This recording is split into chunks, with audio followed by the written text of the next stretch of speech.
lagi dengan kita. Saya Yusi dan ini Mai Abi. Ya, kita akan sharing kembali diskusi masih mengenai paman Nabi Muhammad SAW, yaitu Sayyidina Hamzah.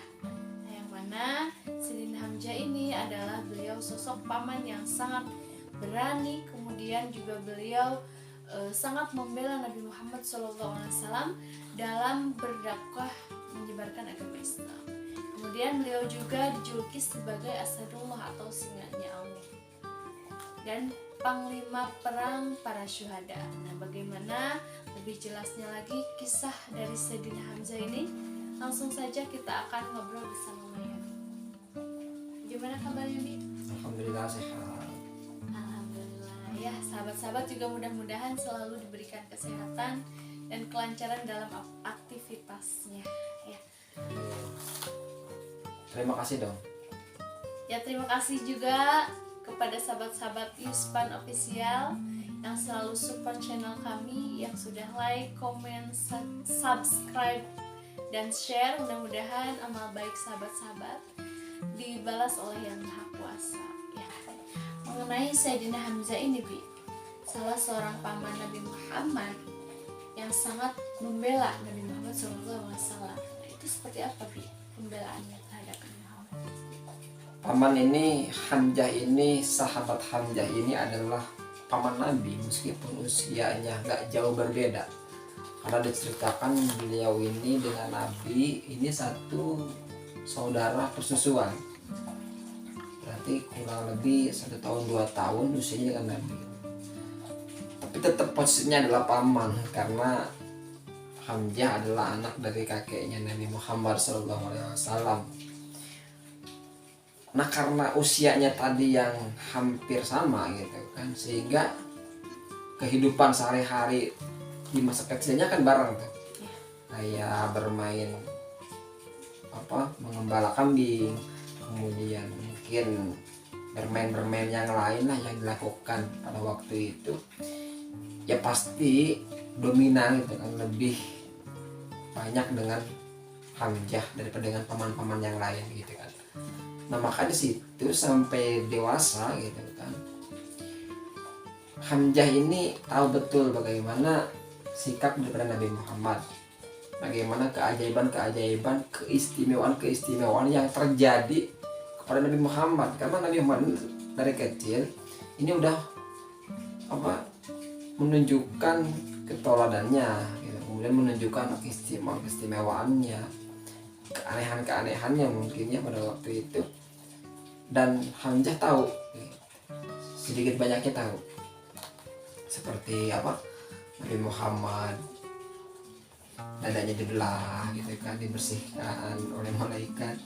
Kemudian banyak peristiwa-peristiwa yang sangat luar biasa, menyembuhkan ibunya hanya dengan usapan tangannya gitu. Banyak sekali gitu. Nah, sehingga orang-orang Mekah ini bukan hanya saudara-saudaranya, bukan hanya pamannya, ini sangat sayang kepada Nabi Muhammad SAW. Namun ketika Nabi Muhammad SAW diangkat menjadi Nabi, menjadi Rasul, dan menyampaikan dakwahnya kepada khalayak banyak, muncullah beberapa orang yang benci, yang tidak suka kepada Nabi Muhammad. Salah satunya adalah Abu Jahal dan ringannya Abu Lahab, Abu Sufyan. Ya betul, Bi. Nabi Muhammad itu memang sudah dituliskan dalam ayat Al-Quran pun beliau itu mempunyai suri teladan yang baik. Sudah barang tentu Nabi Muhammad ini berperilaku, berakhlak yang baik ya, karena beliau juga diberi tugas ya, diutus ke dunia ini ya untuk memperbaiki akhlak manusia. Ya ini tadi kan pertanyaannya membela ya. Nah, berangkat dari itu, dari kebersamaan tadi, sehingga kepedulian sayang dari Hamzah kepada Nabi Muhammad sangat besar.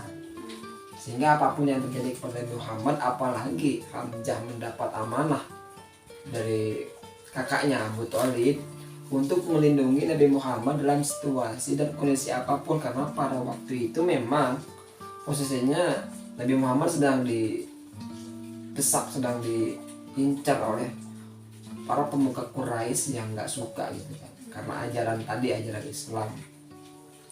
Nah, Nabi Muhammad gitu, Hamzah, meskipun orangnya cuek dan lebih cenderung sering berburu kebiasaannya, ya ada hari tanpa berburu gitu kan, sehingga dia ya udah deh, mau ajaran Islam kayak mau ajaran apa kayak gitu kan, dia nggak terlalu peduli soal itu, Hamzah. Cuman kalau misalkan Nabi Muhammad ada yang nyakitin, dia turun tangan gitu.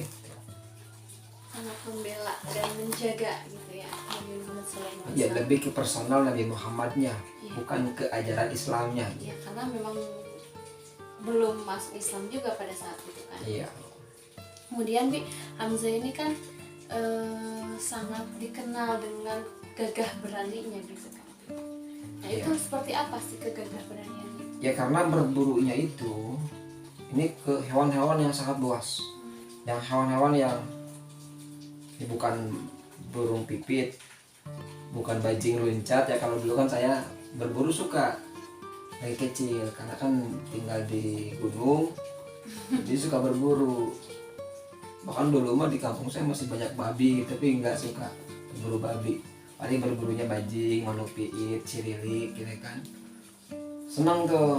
Nah ini beda ini, kalau berburunya hewan-hewan yang buas dalam rangka memperkuat ototnya, mungkin memperkuat kelihayannya dalam berantem mungkin gitu ya. Jadi berburunya nggak tanggung-tanggung, sehingga informasi itu tersebar luas lah.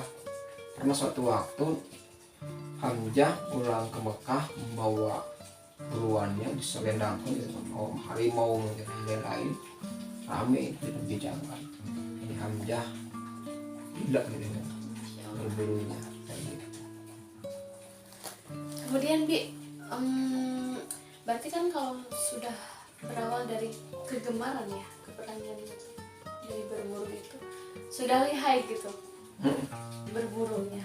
Iya. Apa pernah apes gitu Hamzah nggak dapet apa-apa? Pernah, sejago apapun orang, sepintar apapun orang, pernah kalah, masih pernah apa, Gimana apes? sepandai-pandainya tumpai meloncat pasti akan jatuh gitu. Ya, Sejago-jagonya Chris John tinju ya pernah kalah juga dia.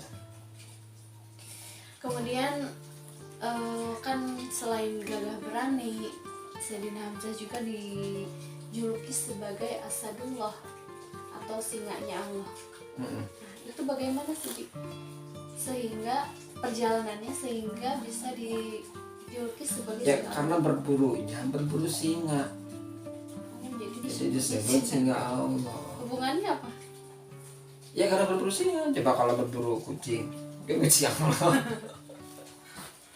Ya karena dia sebagai orang yang berani tadi gitu kan, gagah, perkasa tadi gitu, berburunya singa, terkenal kan, sehingga disebut singanya Allah gitu. Cuman wasilah kenapa disebut singa Allah, karena beliau dalam membela Islamnya ketika posisinya sudah masuk Islam. Ini seharusnya kamu nanyanya bagaimana, kenapa Hamzah masuk Islam gitu dong. Jadi kita harus tahu itu, harus tahu itu. Ya gimana tuh kenapa Hamzah bisa masuk Islam sehingga dijuluki sebagai singa Allah, mungkin gitu ya? Masih ya itu tadi, seperti itu. Kalau soal Islam kan soal hidayah gitu. Kenapa Hamzah masuk Islam, ya karena dapat hidayah dari Allah Subhanahu wa taala. Dan taufik wal hidayah, wal hidayah. Assalamualaikum. Iya itu. Kenapa paman Nabi yang pertama gitu kan, Abu Thalib yang dapat hidayah nggak masuk Islam? Jadi kan Allah, hidayah ini kan hanya Allah yang tahu. Hidayah ini adalah kehendak Allah atas landasan kasih sayang. Gitu. Cuman ketika waktu itu ya Nabi Muhammad ketika dibully waktu itu oleh Abu Jahal, sampai bulinya ini keterlaluan lah, bulinya keterlaluan sampai fisik, bermain fisik gitu kan, sampai berdarah-darah, berluka-luka. Nah, waktu itu ada yang melihat budak perempuan ini. Kemudian budak ini melapor ketemu dengan Hamzah di perjalanan. Melaporlah ke Hamzah. Diceritakan. Hamzah kesel. Meskipun dia posisinya orangnya persoalan ideologi, persoalan ajaran, terlepas ente mau nggak kemana soal ajaran dia kembali dulu. Tapi ketika Nabi Muhammad yang diganggu, yang disakitin, dia turun tangan dong. Karena posisinya lagi marah, ditambah lagi memang situasinya dia lagi tadi tuh ya suwe mungkin ya, karena pulang berburu nggak dapat apa-apa, kemudian pas di perjalanan ngedengar kabar tapi kesebelan gitu, makin marah dia, langsung menghampiri ke Ka'bah. Karena kan di Ka'bah ini ada tempat, itu tempat berkumpulnya orang-orang tokoh besar Quraisy gitu kan, termasuk Abu Jahal dan lain-lain. Datang ke situ, melihat Abu Jahal nggak ngomong apapun, langsung dihantam. Kenapa lu menyakiti Nabi Muhammad? Gitu. Saking marahnya dia bilang begini, apakah ente nggak tahu bahwa anak ini udah ada dalam ajaran Nabi Muhammad gitu. Orang kaget sih mendengar Hamzah dengan lantang bilang bahwa dia udah masuk Islam. Bentar, mau gimana lagi gitu kan, Islam pada waktu itu memang posisinya mungkin sudah memerlukan Hamzah, sehingga Allah Subhanahu wa Ta'ala memberikan hidayah kepada Hamzah untuk masuk Islam dan membela Hamzah menjadi asadullah. Iya, Masya Allah. Kemudian ketika tadi tuh ya, ketika Hamzah masuk Islam, tentu kan di sana juga terdapat peperangan ya Bu ya. Karena adanya peperangan itu ketika sudah ada Islam kan. Ya, tradisi Arab memang seperti itu, dia cenderung lebih kepada perang gitu kan, antar suku. Ketika ada konflik langsung perang gitu. Arab itu, sehingga habit perang itu masuk kepada ajaran Islam gitu. Bahkan ada profesor, ada orang ya di luar Islam gitu, kagum kepada Islam karena Islam ini unik cara menyebar Islamnya, cara penyebaran agamanya gitu. Itu dengan cara salah satunya berperang. Kemudian selain dijuluki sebagai Asadullah itu, Hamzah juga kan merupakan panglima perang terbaik ya Bi ya, yang kemudian pemimpin para syuhada. Nah itu seperti apa Bi? Ya karena bela terhadap Allah dan Rasulnya serta ajarannya yang sangat luar biasa ini, sehingga beliau mendapatkan gelar Asadullah, kemudian meninggal dalam keadaan syuhada, dalam keadaan syahid gitu. Ini ketika perang Badar pertama, Hamzah menjadi pemimpin pasukan perang pada waktu itu, dipercaya oleh Rasulullah SAW untuk menjadi pemimpin pasukan perang Badar. Hamzah ini artinya memainkan pedangnya sangat luar biasa, sehingga banyak pasukan-pasukan yang terbunuh oleh Hamzah, termasuk salah satunya adalah Utbah,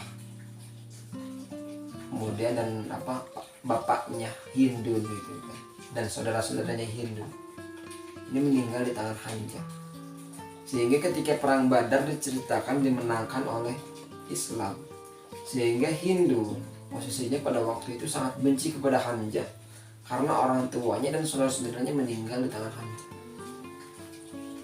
Dan kemudian dendam itu semakin membludak, sehingga Hindu mengatur strategi untuk membunuh Hamzah. Akhirnya ketika di perang Uhud, Hamzah terbalaskan oleh Hindu, dan Hindu diceritakan ketika meninggalnya Hamzah ditombak oleh budak suruhan Hindu, kemudian anggota tubuhnya dimakan oleh Hindu. Saking Hindu marah untuk dendamnya ya, sampai tega merusak jasad Hamzah tersebut. Dan disitulah Nabi Muhammad sangat sedih, menangis melihat kondisi Hamzah ketika meninggal.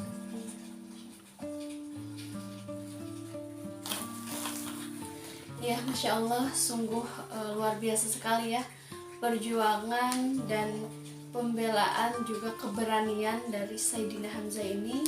Mudah-mudahan kita semua bisa mengambil hikmah dan tauladan dari kisah Sayyidina Hamzah ini. Mudah-mudahan apa yang kita diskusikan, yang sharingkan hari ini bermanfaat untuk kita semua. Wallahul muwaffiq ila aqwamit thoriq. Wassalamualaikum warahmatullahi wabarakatuh.